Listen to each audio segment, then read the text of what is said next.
2017 թվին եղել է ռեյտինգային տեխնացու ՀՀԿ ցուցակով։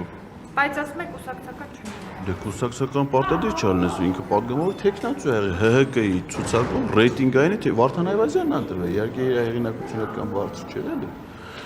Այդ ռեյտինգայինով Վարդան Այվազյանն անտրվել, բայց տեխնացու է եղել։ Ասիկ իրաց խմբակցությունից ես տոր նստեցի, հաշվեցի,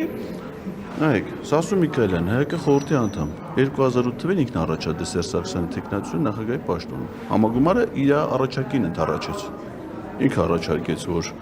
իր մարտական ընկերոջը առաջադրեց նախագահի տեխնացու, համագումարն էլ ընդառաջեց։ Անդրանիկ Քոչարյան եղել է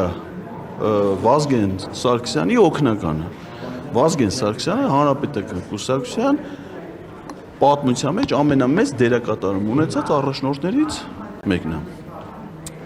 Եկանք բանը Սերգեյ Բագրատյան ՀՀԿ-ի պաշտոնավորման շրջանում որպես կոալիցիոն գործընկեր ԲՀԿ-ի կողմից առաջադրվել է նշանակվել է Վայոց ձորի մարզպետ, իսկ առաջ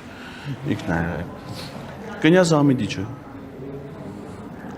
Հասանովը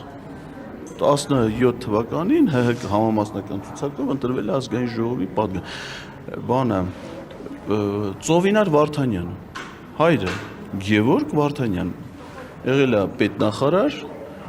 շրջակա միջավայրի նախարար, պաշտպանության նախարար, տարբեր անձինք են հայրը եւ երեխան։ Հա, բան չունեմ ասել, բայց այստեղ էլ է, չէ՞, շեշտվում է, որ այս ինչի հայրը պաշտոնա զբաղեցրել, ինչի հայրը խմբակցություն, բայց դրա այդ համատեքստում եմ ասում։ Էլով կարան դա։ Հələ չընտրվածների մեջ, բան, այո, Ռուբինյանն էլ դրաշե ժամանակ։ Բանը գալիս ենք, ասեմ ձեզ, այնտեղ չընտրվածների Շիրակը Թորոսյան 3 անգամ ՀՀԿ համամասնական ցուցակով ընտրվել է ազգային ժողովի պատգամավոր։ Գագիկ Մելքոնյանը, որ անցած սազիվին կար,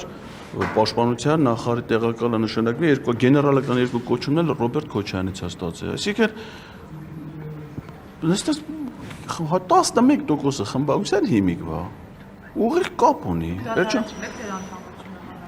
Հիմա իրավունքի ուժով ա եղել դեռևս 10 տարի, քանի՞ 12 թվին դեսպանը նշանակվի 14 թվին։ 12 տարի առաջ։ Պարոն Ղազարյան, քանի հոգու հաշվեցիք, ասեցիք 10 քանի հոգի։ 7-8 հոգի այս պայդրությամբ, այսինքն ուղիղ տենց կապերով է։ Բան Սարիկը Մինասյանը։ Ասին չէ, որ բայց ասեն բանը դիմում ա գրել, ինչ որ դիմում է դուրս բերեցին, չէ՞, մամուլում հետ եմ հիշում, որ դիմել է, որ անդամակցել, ընդունվել է կուսակցության շարքեր թե չէ, բայց այսինքն մտադրություն բան եղել է։ Նես որ հիմա դա ասի ինչ է, այդ բան ունենալով ուզում ասեմ, ում ինչ են ասում է։ Պարոն Ղազարյան,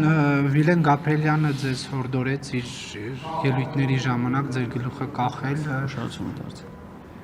Շացում։ Ինչ։